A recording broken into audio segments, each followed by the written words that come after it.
Welcome to Democracy Now!, democracynow.org, the Quarantine Report, the War and Peace Report. I'm Amy Goodman. More arrests have been made in connection with last week's assassination of Haitian President Jovenel Moïse.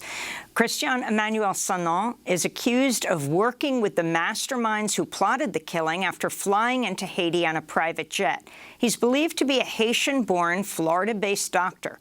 Police say he planned to assume the presidency and use the men involved in the killing as part of his security team. Haiti's police chief said his forces are working with Colombian officials. So far, 26 Colombians, including former soldiers, are suspected of being involved in the assassination. 18 of them have been arrested, along with 3 Haitians. The arrested men were reportedly recruited by a Miami-area security firm called CTU Security. 5 suspects remain at large. 2 Haitian Americans who were arrested last week claim to have been acting as interpreters. The U.S. said it's sending senior FBI and DHS officials to Port-au-Prince, but has so far denied requests to send troops to Haiti, though says it will increase U.S. military aid there. Meanwhile, unrest is growing in Haiti amidst the political turmoil and the worsening economic crisis. Politicians are fighting amongst themselves. Each one is claiming power. Since 1804, the country has a leadership problem. The leaders never think of the people. They always use the people to defend their own interests. Haiti is also struggling to contain the coronavirus pandemic, as the country has yet to see a single vaccine. We'll go to Haiti for the latest after headlines. COVID-19 cases rose in 42 U.S. states over the past week as the vaccination rate has slowed down and the more transmissible Delta variant spreads. Over 99% of U.S. COVID deaths in June were among unvaccinated people. The Centers for Disease Control issued new guidelines urging schools to fully reopen in the fall, but leaving major decisions in the hands of local officials. The CDC said fully vaccinated students can mostly forego mask wearing, even when inside, but that 3 feet of distance between children should be maintained if possible, and 6 feet between adults or between adults and students. In New York City, officials were forced to halt the transfer of unhoused people from empty hotel rooms to congregate shelters after the Legal Aid Society filed a motion saying it was a violation of people with disabilities and certain health conditions. In Cuba, thousands took to the streets of Havana and other cities in rare anti-government protests denouncing the island's economic crisis during the COVID-19 pandemic. Cuba is facing its harshest phase of the pandemic with skyrocketing infections. The island set a new record Sunday with over 6,900 positive cases. People are scrambling to cope amid shortages of medicine, food, and other resources due to catastrophic U.S. sanctions. No vaccines. Thousands of others led counter-protests Sunday in support of the Cuban Revolution, and President Miguel Diaz-Canel, who accused the U.S. of instigating anti-government protests on the island and urged the Biden administration to lift the blockade. The top U.S. military general in Afghanistan is stepping down today in a symbolic end to the nearly 2-decade occupation. Army General Austin Scott Miller has overseen the U.S. war in Afghanistan since 2018. Last week, President Biden said the U.S. military will complete its withdrawal by August 31st, though it's leaving hundreds of soldiers there. This comes as Taliban fighters have stepped up their offensive, seizing more territory and surrounding major cities. This is a resident of the northern city of Kunduz. The fighting is ongoing in Kunduz. The situation is worrying, and many people have been displaced from their homes. When will this situation end? Our demand from the central government is to make this clear, whether they should hand over the city to the Taliban or take full control by themselves and clear the whole area from insurgents so that we can live a peaceful life. Ethiopia's National Electoral Board says incumbent Prime Minister Abiy Ahmed has won a second five-year term in office. His party's landslide victory came after fewer than 40 million people in a nation of 110 million registered to cast ballots, with no voting at all taking place in 3 of Ethiopia's 10 regions. That includes the Tigray region, home to 6 million people. 400,000 people in Tigray are in famine, with nearly 2 million more on the brink after Prime Minister Abiy pursued a devastating military offensive against the separatists. In sports news, England's Football Association is condemning racist attacks on social media aimed at black players on the national team following their loss to Italy in the Euro 2020 final Sunday. England lost to Italy 3-2 during penalty kicks. The English team responded on Twitter, quote, "We're disgusted that some of our squad, who have given everything for the shirt this summer, have been subjected to discriminatory abuse online. We stand with our players," they said.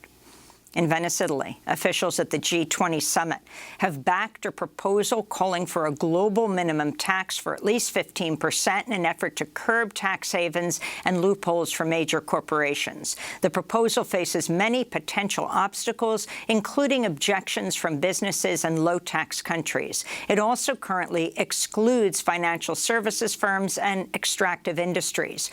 Protesters gathered in Venice called out the exclusive gathering of the world's 20 largest economies. This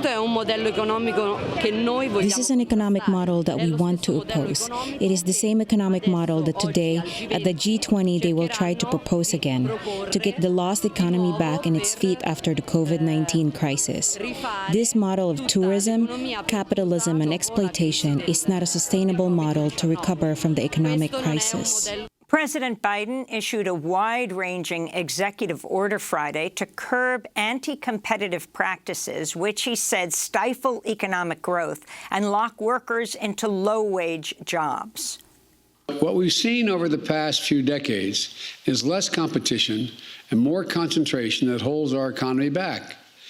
We see it in big agriculture, in big tech, in big pharma. The list goes on. Rather than competing for consumers, they are consuming their competitors. Rather than competing for workers, they're finding ways to gain the upper hand on labor. Included in the executive order are provisions calling on federal agencies to more thoroughly scrutinize mergers, support for states and tribal governments that import cheaper prescription drugs from Canada, and for the Federal Communications Commission to restore net neutrality for broadband.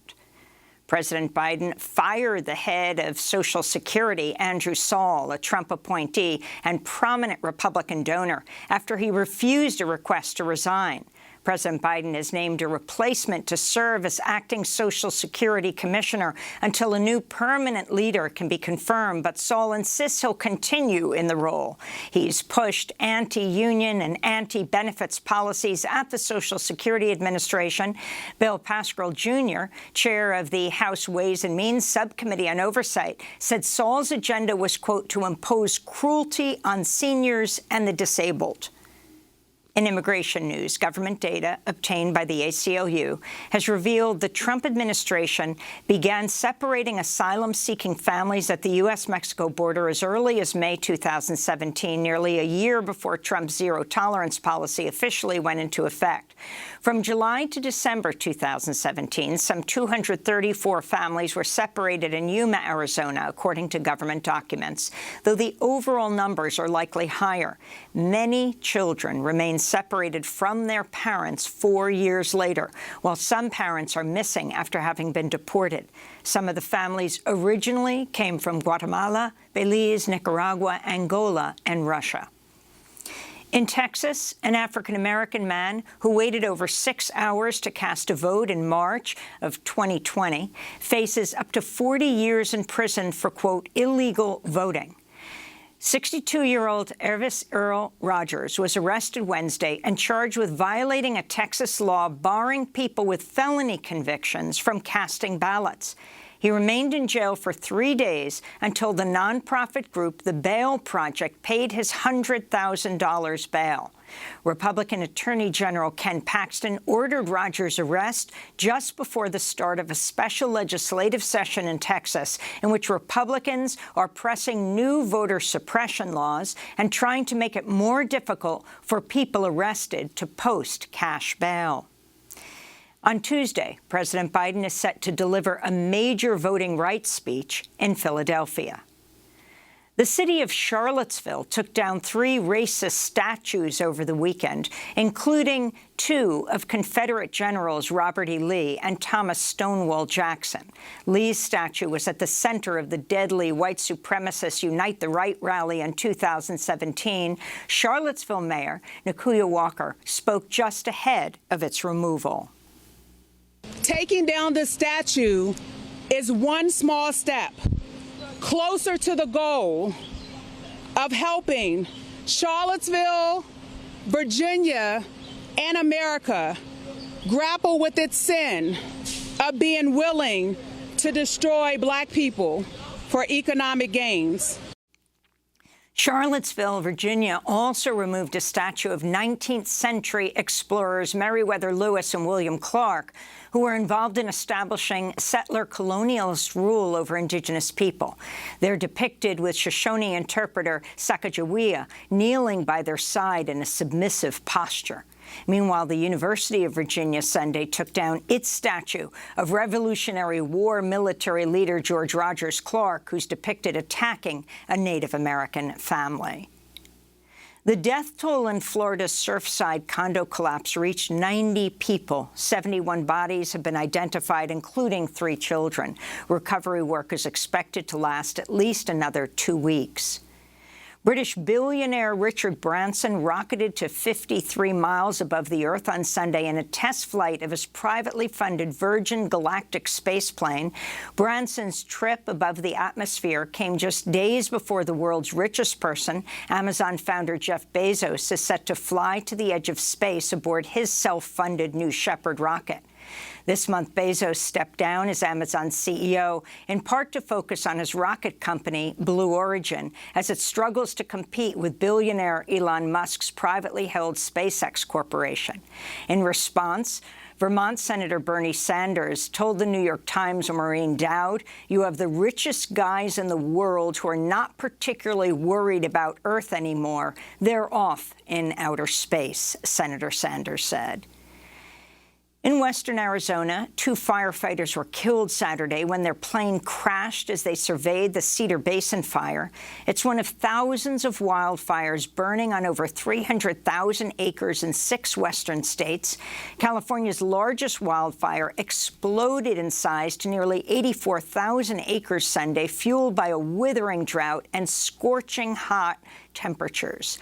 The Beckworth complex fire has spread into neighboring Nevada and is only 8% contained.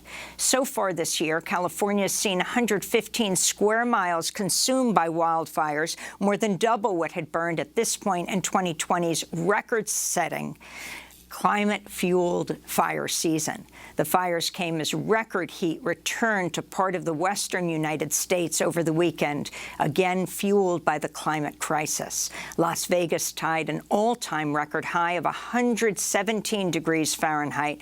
Palm Springs, California hit a record 120 degrees, and the overnight low in Phoenix on Friday was 93 degrees Fahrenheit. Maricopa County officials have logged over 100 suspected heat-related deaths so far this year. Death Valley hit 130 degrees Fahrenheit on Sunday for just the 5th time ever, tied for the highest temperature ever reliably recorded on Earth. And in the Arctic Circle, the town of Banak in northern Norway reached 94 degrees Fahrenheit last week, hotter than the highest temperature recorded in Miami, Florida this year. And those are some of the headlines. This is Democracy Now!, democracynow.org, The War and Peace Report. When we come back, we go to the capital of Haiti to speak with Magali Komodeni, a former Minister of Culture who's now coordinator of the Commission to Find a Haitian Solution to the ongoing political crisis.